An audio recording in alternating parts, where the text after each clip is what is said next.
Alors, bienvenue à cette traditionnelle cérémonie des vœux. Euh, que j'ai prévu de vous faire une petite présentation. Alors, le plan est le plan habituel, hein. Je n'ai pas innové cette année, j'en ai expliqué donc de faire un petit bilan 2022 et puis une présentation 2023. Mais bon, j'ai essayé de faire un petit peu nouveau. Il y aura une petite vidéo dedans. Il y aura des photos de gens qui sont dans la salle. Il y aura des choses comme ça. Donc, ce sera bien. Et à la fin, nous aurons la chance de partager ensemble de la galette. Et pour ceux qui veulent plus léger que la galette, il y a même quelques petites salades. Alors, pour démarrer, on y va. Donc, je vais commencer par le bilan de l'année 2022 avec quelques faits marquants. Alors, bien sûr, c'est pas exhaustif, il y a plein d'événements, comme 1200, il y a énormément de choses qui se passent dans l'année. On a 600 projets en cours, on a énormément de choses, donc c'est vraiment une sélection. Et ceux qui, voilà, qui ne seront pas ne vont pas. Alors, première chose, en 2022, ce qui s'est passé d'important, c'est l'évolution et la concrétisation de nos partenariats de sites. Notamment, vous savez que depuis 5 ans, nous nous sommes engagés dans un projet collectif sur le site avec l'université et tous les partenaires, le CNRS, le CIRAD, l'IRD, dans un projet qui s'appelle MUN. Donc, ce projet était un projet qui a été validé. Et donc, le ministère a définitivement validé le projet MUS. Donc, ça fait que ça nous donne chaque année, pour ce collectif, près de 17 millions d'euros par an pour continuer une action collective. Ça conduit également l'université à se structurer, qui devient maintenant un établissement public expérimental, donc qui associe toutes les composantes de l'université, mais aussi les organismes. Donc, on ne parle plus de MUS, on parle de l'université de Montpellier. Et nous sommes à l'intérieur, et d'ailleurs, depuis longtemps, nous suivons toutes nos publications Université de Montpellier. Alors, cette université est organisée avec des actions d'enseignement qui sont en bas, et puis 5 pôles de recherche, là, qui vont être définitivement mis en place à partir du mois de février. Le pôle qu'on appelle AEB, Autonomie, Environnement, Biodiversité, le pôle Biologie, Santé, le pôle Chimie, le pôle Math-Info, le pôle Sciences sociales. Donc nous sommes surtout au sein du pôle AEB, qui compte près de 2300 scientifiques, du CIRAD, de l'INRAE, de l'IRD, du CNRS. Donc nous sommes à peu près 600 avec 70 unités. Donc c'est un très beau résultat et ça nous donne beaucoup de visibilité pour l'avenir au plan national et international. C'est une dynamique positive qu'il faut saluer. Alors une autre dynamique, ça c'est plutôt régional. Si je regarde au plan national, vous avez peut-être entendu parler du programme SARA. SARA, c'est un gros projet qui a été lancé par le CIRAD et l'INRAE. SARA, ça veut dire transformer les systèmes alimentaires et l'agriculture à travers un partenariat avec l'Afrique. In English, Transforming Food System. Je vous le passe, aussi en anglais. Et globalement, ça veut dire que CIRAD et INRAE et plus de 25 partenaires africains se sont réunis pour intensifier leur coopération scientifique mutuelle. Aujourd'hui, on n'a pas beaucoup de publications avec l'Afrique. Avec ce projet, l'INRAE s'engage beaucoup aux côtés du CIRAD pour aller beaucoup plus vers ce continent. Et c'est quelque chose d'important pour nos unités, puisque le CIRAD est notre premier partenaire. Hein, dans les 14 UMR qu'on partage avec le CIRAD, il y a près de 1000 agents de CIRAD, il n'y a pas loin d'avoir à peu près autant d'agents de et des agents d'autres instituts. Et pour nous, c'est un partenariat qui va, ce programme va beaucoup nous marquer, puisque finalement, l'essentiel du CIRAD est à Montpellier. Un autre exemple de succès de cette année 2022, avec l'Institut Agro, le lancement de la chaire partenariale agriculture, eau et changement climatique. Donc, c'est une chaire qui rassemble des instituts de recherche et de formation, des entreprises, des acteurs publics, des représentants du monde agricole. Donc, c'est près de 11 partenaires qui se sont engagés pendant 4 ans pour une meilleure gestion de l'eau à l'échelle des territoires. Vous savez qu'on manque de plus en plus d'eau, ça devient une ressource rare. L'irrigation dans le monde, ça consomme, sur les chiffres, 80 à 90% de l'eau en agriculture. Et donc, travailler sur ce sujet, c'est vraiment important au regard des enjeux qui nous attendent dans l'avenir. Alors, quelques résultats aussi en termes de recherche et d'innovation. Vous avez sans doute suivi différents événements. Moi, j'en ai pris deux, trois comme ça.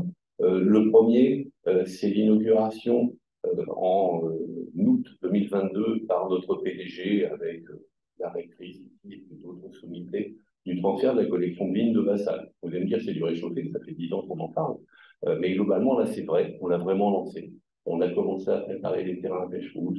On a commencé à travailler sur l'assainissement. C'est un projet qui va prendre une dizaine d'années, qui va coûter près de 5 millions d'euros et qui, après de multiples hésitations, difficultés de financement, d'organisation administrative, grâce à l'action de beaucoup d'entreprises, peut enfin définitivement être lancé. Et je pense qu'en 2032, mon successeur pourra se réjouir d'inaugurer la fin du cancer de la collection d'Assal.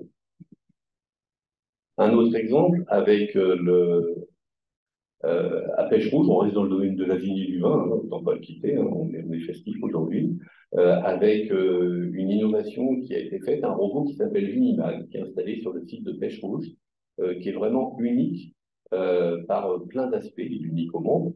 C'est un robot qui permet de réaliser en même temps près d'une centaine de vinifications en petit volume. Donc on peut tester 100 cépages différents, les vinifier et puis voir les résultats à la fin. Et en plus, comme à Pêche Rouge, ils ont aussi la technique pour congeler le raisin et pouvoir le ressortir, dans l'année, finalement, comme une vinification, ça prend un petit peu moins d'un mois, pouvoir faire près de 1000 vinifications en parallèle. Ça, c'est vraiment extraordinaire. C'est un très, très bon résultat obtenu par la vigne et le vin, sur la vigne et le vin, par l'Institut français de la vigne et le vin, qui est notre partenaire, l'Institut Agro et INRAE. Le film est disponible sur YouTube, pour ceux qui veulent l'intégralité. Alors également quelques scientifiques, hein, il y a eu des prix qu'on fait, bon là j'en ai pris deux, hein, des hommes et des femmes d'INRAE qui sont primés pour leurs travaux. Bon ici surtout des femmes, notamment Nicole Darmon, qui est qu'elle soit avec nous. Donc elle a été médaille d'or de l'Académie de France et lauréat du prix Benjamin Delessert pour ses travaux qui visent à lutter contre les inégalités sociales dans le domaine de l'alimentation, en promouvant une sécurité alimentaire et nutritionnelle durable pour tous les gens, y compris ceux qui sont en situation de précarité. Donc je crois que c'est quelque chose de très important et c'est bien que Nicole ait pu. Alors, d'autres qui est avec nous, Dominique Desclous, qui est avec nous, avec Yuna Gifolo et Marie-Françoise Sanson de notre centre, elles ont obtenu le prix de la recherche participative pour le programme qui s'appelle des semences à l'assiette. Alors, je n'en parlerai pas trop parce qu'elle est là et j'ai chose de dire des bêtises. Mais on la félicite aussi avec son équipe pour ce très beau résultat en 2022. La science, c'est aussi la partager. Aujourd'hui, il y a beaucoup de citoyens qui ne font pas confiance à la science, et pour ça, il faut qu'on puisse communiquer sur ce que nous faisons. Et donc, il y a beaucoup d'actions, bien sûr, la fête de la science, et ainsi de suite, mais il y a aussi d'autres actions qui sont lancées dans ce cadre-là, notamment auprès des jeunes. Et je voulais saluer l'initiative qui a été lancée il y a quelques années par Agnès Ajor, de l'UNRSPO, qui s'appelle le Congrès Apprenti Chercheur, qui associe des binômes d'élèves. Alors, normalement, il y a un élève de troisième, un élève de terminale. Et en binôme, ils travaillent dans un labo les mercredis après-midi, pendant l'année scolaire. Et puis, à la fin, ils font un petit rapport. Et c'est toujours très beau comme résultat. Ils s'en sortent enchantés et ils comprennent ce qu'est la science. Et c'est vraiment important. Là, ça a été relancé cette année. Il y a plusieurs binômes. La restitution aura lieu en juin dans l'amphi qui est au-dessus de nous. Et je vous encourage à venir parce que c'est des résultats qui sont très, très frais. C'est un autre regard sur la science. Voilà, quand on a 14 ans et qu'on est dans la bonne recherche, eh ben, on a une vision qui est très fraîche de ce qui peut se faire et qui est un peu différente de celle que nous pouvons avoir.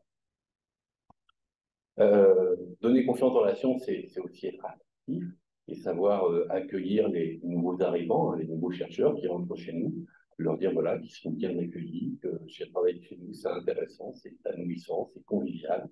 Et depuis quelques années, on a relancé la journée d'accueil des nouveaux arrivants. Donc là, vous avez quelques photos, hein, notamment grâce au service ressources humaines, au service communication, près d'une centaine de participants à qui on a pu montrer voilà, tous les services auxquels ils avaient, comment faire des démarches administratives, mais aussi des visites de labo et déjà de découvrir des collègues. Donc quelque chose aussi qui a très bien marché pour nous. Ça a été également le vrai lancement, on va dire, de ce qu'on appelle la RSE, la responsabilité sociétale et environnementale. Vous savez que tous sont engagés dans la RSE, on va essayer de moins consommer d'énergie, de faire des pauses, voilà, de ne pas trop jeter, de ne pas gaspiller. Et donc, nous nous sommes organisés pour prendre en charge la RSE. Alors, au niveau national, on a une direction de la RSE au niveau national, et au niveau local, nous avons un responsable RSE. Et puis même dans les unités, on a un réseau de correspondants RSE qui s'appelle le RE2, voilà, et qui organise différentes actions, comme ici la semaine de la mobilité, alors là qui a même été plus large, puisqu'on l'a faite avec tous les partenaires, Irlandais, CIRAD, pour avoir une vingtaine d'ateliers. Je crois que c'était aussi un très bon résultat, et beaucoup d'entre vous ont sans doute apprécié cette journée. Donc voilà quelques flashs sur 2022 pour montrer que chez nous, on est actif et puis on vit aussi dans un esprit de bonne entente conviviale avec les responsables. Alors pour 2023, là aussi quelques flashs, hein, c'est très ciblé. J'ai voulu vous parler aussi un peu d'une collectivité qui est importante pour nous, qui est la région Occitanie. Qui nous soutient dans beaucoup d'actions, qui nous donne aussi des sujets de recherche, qui est notre terrain de jeu. Voilà, on a des terrains de jeu internationaux, on en a beaucoup ici en région. Et toutes les régions doivent, tous les 6 ans, refaire leur schéma. Alors, ils ont des schémas d'aménagement du territoire, des schémas d'innovation, etc. Et puis, il y a un schéma qui s'appelle le STESRI, c'est le schéma régional enseignement supérieur, recherche, innovation. Et donc, là, il vient d'être réécrit. Et la région a affirmé très fort son soutien qu'elle continue à donner aux équipes de recherche au travers de différents outils avec pour objectif de se préparer aux transitions, d'avoir une région scientifique et surtout d'offrir aux jeunes les conditions de la réussite dans les territoires. C'est-à-dire que la recherche, c'est un maillon qui après se décline avec la formation, ici à l'Institut Agro, et puis en valorisation. Donc c'est un schéma important, il est disponible en ligne pour ceux que ça intéresse. Il y a plusieurs actions particulièrement intéressantes. La région, c'est également avec l'État un financeur des gros projets. Vous avez tous entendu parler du contrat de plan État-région, le CPER, c'est quelque chose qui arrive une fois tous les 6 ans, où l'État et la région décident de gros programmes d'investissement pluriannuel. En Occitanie, ça représente un budget de près d'un demi-milliard d'euros, avec près de 200 projets qui sont des constructions dans les universités, dans les écoles, dans les centres de recherche, mais aussi des équipements scientifiques. Donc, il a été signé fin décembre par la Première ministre et la présidente de région, Carole Delga. Et pour nous, ça permettra de soutenir près de 3 gros projets qui vont coûter une dizaine de millions d'euros. Un qui va concerner beaucoup la maison de la télévision, l'UMRT, qui s'appelle Géodata Occitanie, GDO, qui va permettre, grâce au dispositif de réception d'antennes satellites, de faire des images chaque année de la France, de d'autres territoires, pour modéliser le suivi, l'évolution. Un autre projet, quand j'ai déjà présenté le transfert de la collection de la salle, qui coûte sur une dizaine d'années, ça va nous coûter 5-6 millions d'euros. Donc là aussi, on est soutenu par les collectivités pour la moitié de cette somme. Et puis un troisième projet qui s'appelle RESEN 2. Alors RESEN, ça veut dire Réseau des serres expérimentales de Montpellier. Donc en fait, c'est une animation autour de toutes les serres qu'on a dans le domaine de l'économie environnement, du CNRS, par exemple du CEF, du CIRAD, et là aussi, on a prévu de construire plusieurs de ces outils pour pouvoir mener différentes expérimentations. On vient également de valider auprès de la direction générale, il n'y a pas que la région qui fait des schémas, l'INRAE en fait aussi. Et nous avons des schémas de centre.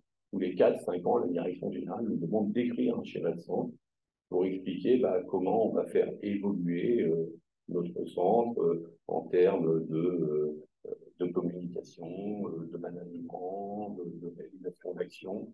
Et donc, nous avons rédigé, alors quand je dis nous, c'est beaucoup d'États pour certifier, Florence Parfait ici et Mary Barbat. Nous avons rédigé un schéma de centre qui a été validé par la direction, qui comprend 6 axes et 24 priorités. Alors, je ne sais pas, vous pourrez compter les 6 axes et les 24 priorités.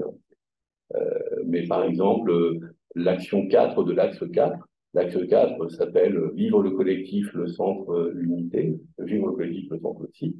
Et l'action 4, c'est par exemple recréer du lien et se réunir derrière une identité forte. C'est donc se retrouver avec des moments collectifs comme celui-ci, d'être capable de mettre en place des portes ouvertes, des journées portes ouvertes. C'est vrai qu'on a tous des familles, peut-être qu'elles ne viennent pas souvent par ici, on pourrait imaginer faire ce genre d'action, avoir des visites thématiques, mieux communiquer en interne et en externe. Donc voilà, c'est aussi un document qui est disponible sur l'intranet et que je vous invite à partager. Il est très centré sur nos conditions de travail, sur l'amélioration de nos conditions de travail.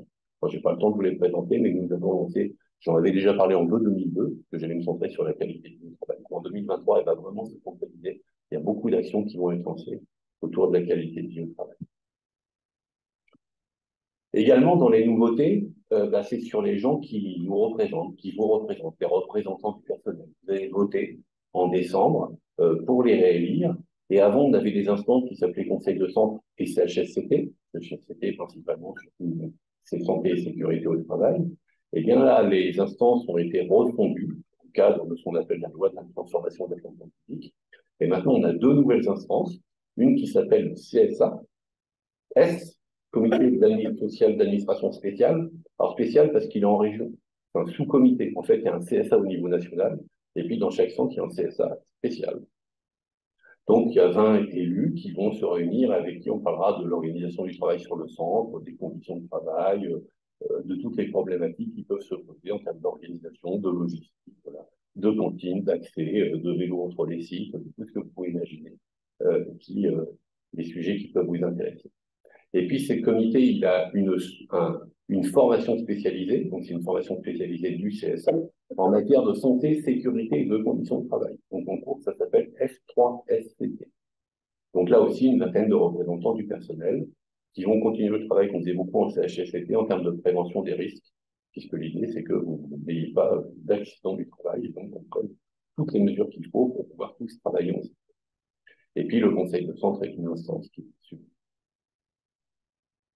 Enfin, si je vais demander à Carole de me rejoindre, elle est là, bien, bien. Tu vas venir à ma place. J'ai parlé de nos partenaires recherche importants. Il y en a un qui est à la fois historique et très important pour nous. C'est l'école ici, qui héberge plus de la moitié des agents INRAE et qui a connu cette année, enfin, qui a connu pas cette année, depuis quelques années, mais qui a signé. Alors, c'est cette année, c'est cette année. Cette année.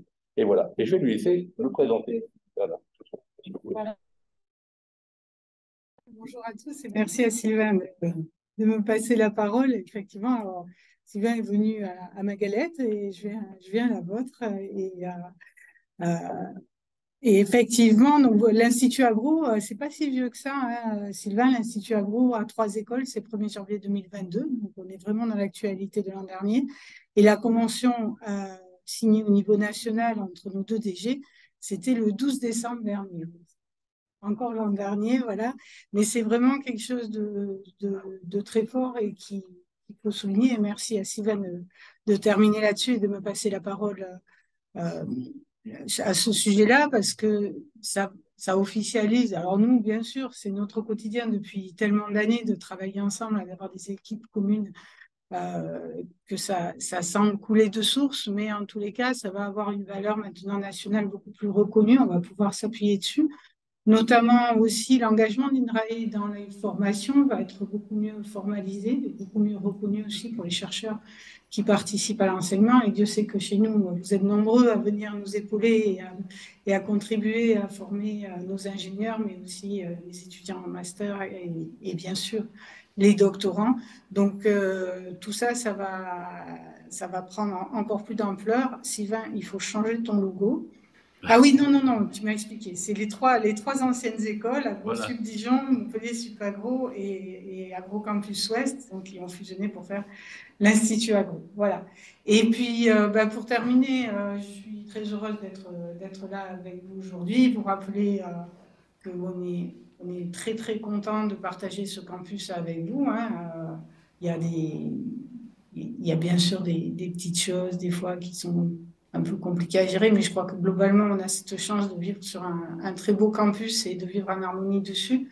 Voilà, avec Sylvain et avec les équipes, avec Florence, avec Mireille, on travaille à collaborer, surtout sur tout ce qui concerne la vie dans nos campus, hein, en plus, bien sûr, tout ce qui se fait autour de la recherche, mais essayer de vous offrir un maximum d'accompagnement dans tout ce qui est qualité de vie au travail. Donc, Sylvain a parlé aussi de tout ce qui est RSE, etc. Donc, tout ça, on est engagé ensemble, on essaye de mutualiser au maximum, c'est vraiment une force. Pour nous, c'est bien aussi, hein, parce qu'INRAE, c'est quand même une force et une structuration sur ces actions qui nous aident bien. Donc, moi, vraiment, je remercie tous les jours Sylvain de nous associer à ces événements-là. Hein, tous les jours, non pas tous les jours, mais souvent, dès qu'on peut, voilà, on fera encore cette année une journée de convivialité commune. Et voilà, et je crois qu'il nous reste juste ça. À passer à la dernière diapo. Et à vous souhaiter Une très bonne année. Merci à tous et bonne galette.